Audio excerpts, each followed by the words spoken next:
Thanks for tuning in to another episode of My Next Property. My name's Steve Ash. I'm the founder of Property Strats. I've built an 8-figure portfolio. I'm an ex-vice president at Goldman Sachs, and I'm helping everyday Australians do the same thing. I'm here with Kurt from Blue Collar Money. Thanks for coming down from Cairns today. How are things? Yeah, good, mate. A little bit cooler here in Brisbane than up in sunny Cairns, but yeah, it's good to be on. God, a little bit cooler in Brisbane. I mean, blimey, I'm a POM, and it's just boiling hot for me. But, you know, we haven't put on the weather for you today. But anyway, it doesn't matter because you're from Cairns, and it's sort of beautiful up there, isn't it? Yeah, it's a nice climate here today for me. Yeah. And in fact, that's quite a timely sort of thing. It's sort of wanted to get you on the pod, obviously. The brokerage is going well. You're a very successful investor yourself, but you've got boots on the ground in Cairns. We're going to do a few episodes unpacking far north Queensland. And, you know, we've had a lot of chats off air and on the phone, and you really know what's actually going on over there. And I thought it'd be great to have you come in and actually talk about Cairns and maybe what sort of asset people can buy and what the sort of pros and cons of buying up there is and what people can do. So if that's good with you, I'm very keen to pick your brain here. Yeah. Well, look, the Cairns market, just like any other regional market since COVID's had a lot of interstate migration. I think you can't watch NRL on TV in Cairns. It's all AFL. So it tells you a lot of Melbourneites have moved to Cairns. They call Cairns home now. So just like your Poons, your Townsvilles and the rest, Mackays, it's picked up a lot of interstate migration. Yeah, great. You know, might be a little bit biased, but the livability score in Cairns is pretty high, particularly in that northern beaches suburbs, you know, beachside suburbs. The climate is probably a bit on the hot side in the summer, but beautiful winters. So, yeah, we do see some Melbourne people vacate back out when they do a couple of wet seasons, but most of them that do one or two, they generally stay. Yeah. And it is, it's got quite a good high livability score. I think the international airport's a big driver of that. I think when you want to move from, say, a capital city, the next thing you need to find is a good airport that's as well connected. So from Cairns, you can fly to Brisbane. I think there's 10 flights a day to Brisbane, for example. 10 flights a day to Melbourne, 10 flights a day to Sydney. I think it's the 7th biggest airport in this country. Oh, yeah. It sees a lot of international visitors, right? Well, so I think my first port of call when I came to Australia was Cairns, and I flew in from Singapore like long time ago before you were born. Yeah. So, yeah. So I guess when you extrapolate that, and you can go direct to Japan, Singapore. Yeah. It's the entry point to the Asia, right? So, so as a livability score, it's pretty solid, right? So, and then when you look for the local property market, it's been no different to the rest of the country. A lot of supply issues and is causing, things to expand in price pretty quickly. Yeah. But there is pockets that haven't grown quite as quickly as others. Okay. That's interesting. Yeah. So, and I guess probably from my perspective, it's quite a long stretched out region, particularly like the Cairns sector from Palm Cove to Gordonvale, right? It's about an hour in a car now. Okay. So from where to go, it's a little bit like the Gold Coast, it's very stretched out. Long, but as you get to the northern beaches part of Cairns, very landlocked. It's between National Heritage Rainforest and the Reef. Okay. So it gets narrower and narrower towards Palm Cove from basically Smithfield, right? So very landlocked, and particularly in the northern beaches, and a lot of land supply coming in the south, but it's not coming quick enough at the moment. Okay. And what I'm seeing is disparity is caught up. We often speak about disparity between prices. I know we touch on that a lot. It's actually doing the opposite in Cairns now, where we've got prices in the south side touching the north side prices, which shows me it's a supply issue, right? And historically, has there been a bit of a disparity? Historically, I think Trinity Beach is one I'll talk about a lot, but median house price 2019, call it 500K on the nose. Okay. And say Edmonton in the south side, 300K, 350. So there was always maybe $200,000 to $100,000 gap between those asset prices. Okay. And that's just based on it was nice. It's nicer to live on Trinity Beach than it is out in the south side. And if we look at what that growth's done in the 5 years, right? Edmonton's done about 88%. Wow. That's been pretty good. Trinity Beach has done 58. Okay. So when we're buying stuff that starts with a 7 in Trinity Beach, but it's something starts with a 7 in Edmonton, I see there's a value in Trinity Beach or these north side pockets based on. You talked about a lot of interstate migration here. But I mean, a couple of questions for you. I mean, what's the population now in Cairns? Well, it depends on what report you read. Yeah, of course. But looking at the actual Cairns district, about 188, touching on 200. But the broader region, which because it's centered around the tablelands, Sprawl's quite large. Yeah. It's upwards nearly 300,000. Yeah. So I guess that one city has to, and it also grows by upwards of 50,000 people a day. Like that's their national visitor rate. So like it's a lot of people come in, right? Okay. And then secondly, sort of like if we take Trinity Beach, for example, and we're talking about that interstate migration from, what sort of demographics are you sort of seeing, or like they kind of like to live in these areas? Yeah, like definitely the interstaters. I think that's based off the fact of I want to live near the beach. It's just an Australian want and need, isn't it? Well, yeah. Why would I live? Amazing I'm going beaches. to move from Melbourne. I'll probably live near a beach. Yeah. Or I'm going to move from Brisbane. I want to live near a beach. Yeah. So, and a lot of the old school Cairns people go, it's too far. There's traffic. Yeah. We're talking 20 minutes to get into CBD. 20 minutes to work. That's someone who lives in beaches. Melbourne or Sydney, that's nothing. Yeah. So they're quite happy to live out in the beaches, you know. No. But when they're talking to demographic, it's really, really, this is what it's quite hard to pick these days since COVID, because people do all sorts of weird jobs and like different sectors, self-employed. Yeah. So we have like these influencers and we have like yourself. buyer's agents and stuff. And I think, so it's really hard to pick income, right? Yeah.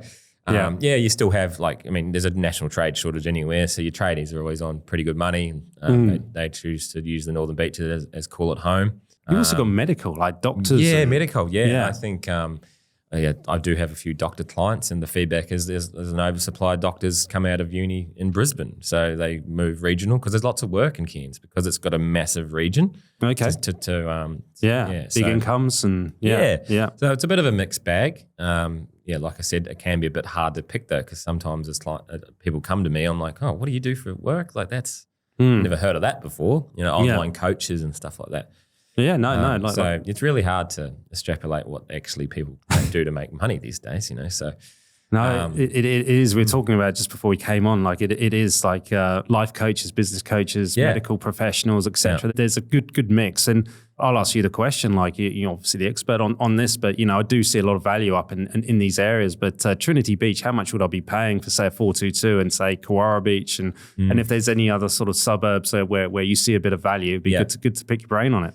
Yeah, look, it's something starting in the sevens. That window's slowly closing, particularly in Trinity Beach. Okay, I still see value in parts of Kewarra Beach as well. But if you can get probably a 4x2 and it's high sevens in Trinity Beach would be pretty good. There is a bit of value in the older 3x1 on the big block, but more like walking distance to beach. There's a good play there. Like, it's a good chance to either renovate or hugely do a dual occupancy, for example. And what sort of rental yields are we looking at? Yeah, so most purchases we've seen should be 5.5%. Wow. Yeah. So pretty solid. There's a really tight vacancy rate there. I know there's plenty of data out there that says it's probably not, but on the ground, I can tell you right now, it's always pretty easy to get something tenanted, particularly in Trinity Beach, Smithfield of the likes. Yeah.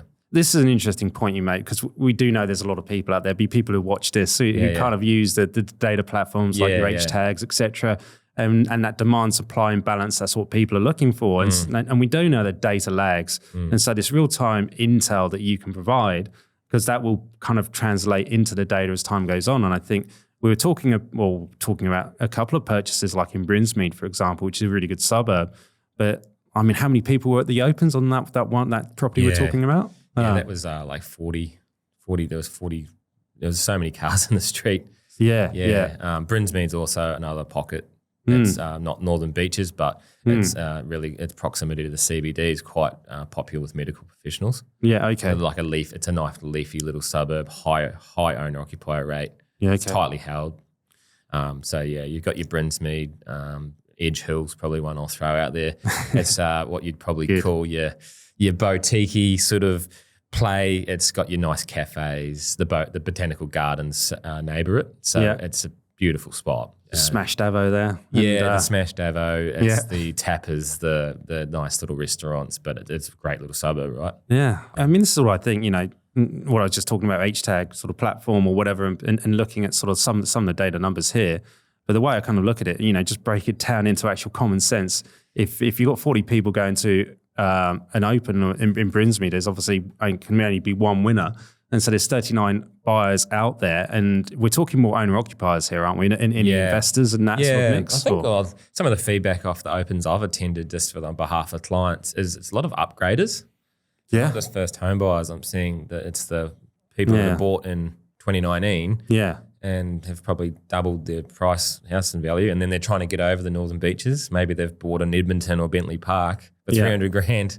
Yeah. And now they've just sold it for 700, and they'll go, oh, we want to get into a better suburb. So it's that upgrading market. And I think what this does, like from what you're saying, this provides opportunity for investors, because what we really want to do is buying areas where it's owner occupiers who are bidding up and moving prices in that area, rather than some other areas where it might be more investors and data-driven sort of buyers agents who might be doing that. So that to me sounds like the play here. And one thing I will touch on is land supply, right? So cool. All the land supply is in the south side. You can look up building approvals on Stash or whatever, but in the northern beaches it's probably very, very low. We probably will see some micro developments, but there's no more land.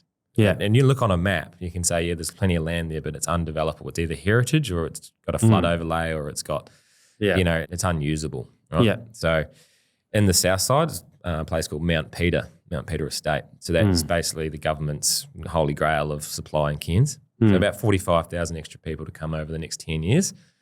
Wow. And they're going to have up to about 40,000 residential homes be built over the next 15 years in the Mount Peter area. So that's a house and land area, is it? House and land area. So how much would that go for? And what's the plot size and how much? Yeah, they'll be all 400 squares. Yeah. And it'll be very much your vanilla 4x2s, 3x2s on small plots that'll house the majority of the population growth. And they'll be, you'll still need 750. 750 to do that? At least. I was talking to a builder the other day, and he's like, you can't build, the building cost in Cairns is much like the rest of the country. Yeah. Every time I speak to a builder or we price a builder, it always goes up. It's never going down. And so all I see in that is if we have population growth of, say, 50,000 people over the next 10 years, we're not all going to want to live in the south side. No, definitely not. On the north side, we're going to be constrained, which we already are. Yeah. So these assets, particularly Trinity Beach, Kewarra Beach, that have still only grown by about 60% over the last 5 years. Yeah. I can still see over the next 5 years to do 100% in a full cycle of 10 years maybe. Yeah. I think while it might not knock the lights out on a capital growth player like Melbourne, because it's got so much room to grow, I still think we'll see consistent growth. Yeah. It could be, and when we start talking about constructing a portfolio, and you need yield. Yeah. Yeah. To be able to keep we still need growth. Yeah. Yeah. And your asset value starts with a 7. 5% on 750 is better than 5% on 500. It is good. And I suppose one thing we'll need to touch on a little bit, because those yields are amazing. And I'm going to ask you another question. Don't break me heart on the net yield. That comes up all the time. Yeah. So what are your views on that? Yeah, I in my costings, I'm always allowing about $7,000 a year holding costs between insurance and rates. Yeah. Yeah. So everyone whinges about land tax in Melbourne, but I'm telling you right now, I own properties in both states, and it's same in Townsville. The rates are expensive. Yeah. So, and you need to allow more for insurance, and so it does eat into that gross yield. It does. I do know that there's still the holding costs are still well below, say, Melbourne play. There's no doubt about that. Yeah. The yield's just really good. No, and if we touch on that a little bit as well, the one problem, like obviously we're talking about net yields in Melbourne, but there is a lot, as we know, the vacancy rate is quite high in some of these areas. If we look at Cairns, for example, we're going to see pretty decent rental growth there, aren't we? Yeah, because it's tightly held. And one of the main drivers to tightly rental market as well is also Cairns is massive for international students, right? Okay. It's massive. So they have to go somewhere. And they don't actually have a lot of the student accommodation, believe it or not. Okay. Yeah. So, I mean, JCU's a massive, a lot of dental students and stuff, but it's always been a strained market. I don't think that any time in Cairns it's been not tight. Okay. I can't see that changing. Yeah, okay. I'll put you on the spot here. So I'm going to say I've got $750K to spend at the moment. I'm looking for a bit of cash flow because, we talked about the rental increases or whatever, but I'm looking for, off the bat, a decent yield. If I'm spending my grandkids' inheritance in Cairns at $750, where would I buy? Trinity Beach. Trinity Beach. Yeah, I would be trying for a 3x2 on a smaller plot of land. Yeah. In it's kind of a newer area. It's landlocked still though. While it is a bit newer, I guess the newer play is probably more suited to that self-managed one as well. Yeah, that's a good because point. of the longevity in it. But still see a lot of value in Kewarra Beach as well. Yeah. Particularly certain pockets of it. But you look up the medians are well over 800 in Kewarra now. Yeah. Yeah, but you can still pick up. I think we did one together. 725 or something. Yeah, it's 422, wasn't it? 422 with a pool. Yeah. So, I see a lot of value in that. And then we've also got to think about, there's Smithfield's another one I'll throw out there as well. Yeah, okay. It's kind of like, it's Where's Smithfield? I actually live there. Oh, there you go. We're bidding up Kurt's Yeah, PPOR here. mine's a very much a different, different asset, but there is a lot. It's the sort of corridor or the suburb, the main centre of the northern beaches, right? Yeah, okay. And it's not very far between. So on a road map, you've got Smithfield, Trinity Beach, or Trinity Park, Trinity Beach, Kewarra, Clifton Beach, Palm Cove. That whole stretch for the corridor. Clifton's well over a mil just about now. Palm Cove, pockets of Palm Cove are good, but it's just like a big disparity between some $3 million mansions and then the rest kind of thing. Yeah, yeah. And then, you've got your Brinsmeads and you've got your Edge Hills. Yeah. Edge Hill plays, yeah. But if we were putting your money right on the line, we're probably thinking Trinity Beach. Yeah, just based on its 5-year growth period. All I look at through a lens of, I use 2019 as a real good benchmark now because that's when the world was normal. Yeah. Right? Okay. Pre-COVID. I forget what that was like. Exactly. So I just look at it like, what were things like before COVID in 2019? So median house price Trinity Beach was $500K. So people were prepared to pay a pretty solid price back then for a place there. Yeah. So for it to do 100%, it's approaching the mil, right? It's a mil. Yeah, exactly. So when over the next 5 years to fill out that 10-year period, then we kind of need to, for that house to double, the houses should be worth $1 million there, right? Yeah, yeah. And as for every other capital city, you need well over $1 million to live there. Yeah, yeah. I still see people will still pay solid price to live there. Yeah, and I obviously don't know the Cairns market as well as yourself, but I mean, it makes total sense. I mean, you've got some of the best beaches in the world. You've got one of the nicest places in the world. You've got the Barrier Reef up there. It's apples and oranges, but if we look at kind of what's happened on the Sunshine Coast, I mean, the prices are crazy there. Where we are at the moment in the Goldie and in Burleigh, it's expensive here. And so you've got the international airport. It's easy to get around. Jobs are changing, decent yields. And I sometimes feel, I don't know if this is fair, but Cairns flies a little bit under the radar. Like when we look at far north Queensland, people are looking at Mackay, they're looking at Townsville, Rockhampton, and then you've got Cairns, which has the international airport, multi-diverse economy. It seems to fly under the radar. I don't know if that's a fair comment. I think it does. Yeah, and but it's a massive sector of our economy, the Queensland economy. It's an important part of the economy as well. Yeah, it isn't bound by mining or other sectors like agriculture as heavily as say Rockhampton, Townsville, and Mackay. Yeah, yeah. So I just look at it through a lens of, it might not have to knock the lights out value-wise, but it'd be pretty consistent. It'll be based solid on supply. I mean, I've got one in Trinity Beach myself. I purchased it for $695 in January. Yeah, yeah, yeah. That's at nearly probably 800. Okay, well done. So that's done quite a lot of growth this year. It started to pick up. It did they all did a big growth spurt between 22, 23, 21 out of the Melbourneites moving over. Yeah, yeah, yeah. There's no doubt about that. But then it sort of softened, but it's still sitting at a point where there's still a lot of value in it. And I think with those real-time demand numbers you're saying, as we talked about that property in Brinsmead, 40 odd groups through that, there's a lot of people hunting for properties. Yeah. Stock's quite tightly held, specifically in that northern portion. So it does provide an opportunity. I mean, we're going to wrap this up. Any last sort of words on Cairns just for people listening that you wanted to impart before we close? No, I think, if you're just looking at it from you look around the country at the moment where you're looking for properties where there's still lots of room to grow. It's very hard to do unless it's in Melbourne or maybe a little bit of Tassie. So that's what I'm suggesting is there's obviously a little bit more room to grow, and particularly in the Trinity Beaches and the Kewarra Beach suburbs. Yeah, I think. Whereas you look at some of these other regional plays, they've done well over 100%. Yeah, no. And we are going to unpack one of those in an upcoming episode. So I'm excited to sort of pick your brain on that. And actually that next episode when we are catching up is going to be about Townsville, one of my favorite areas in the country, like with a hint of sarcasm there. So, but anyway, thanks ever so much for coming in, thanks, imparting those views. And we'll talk again soon. Yep. Thanks, mate.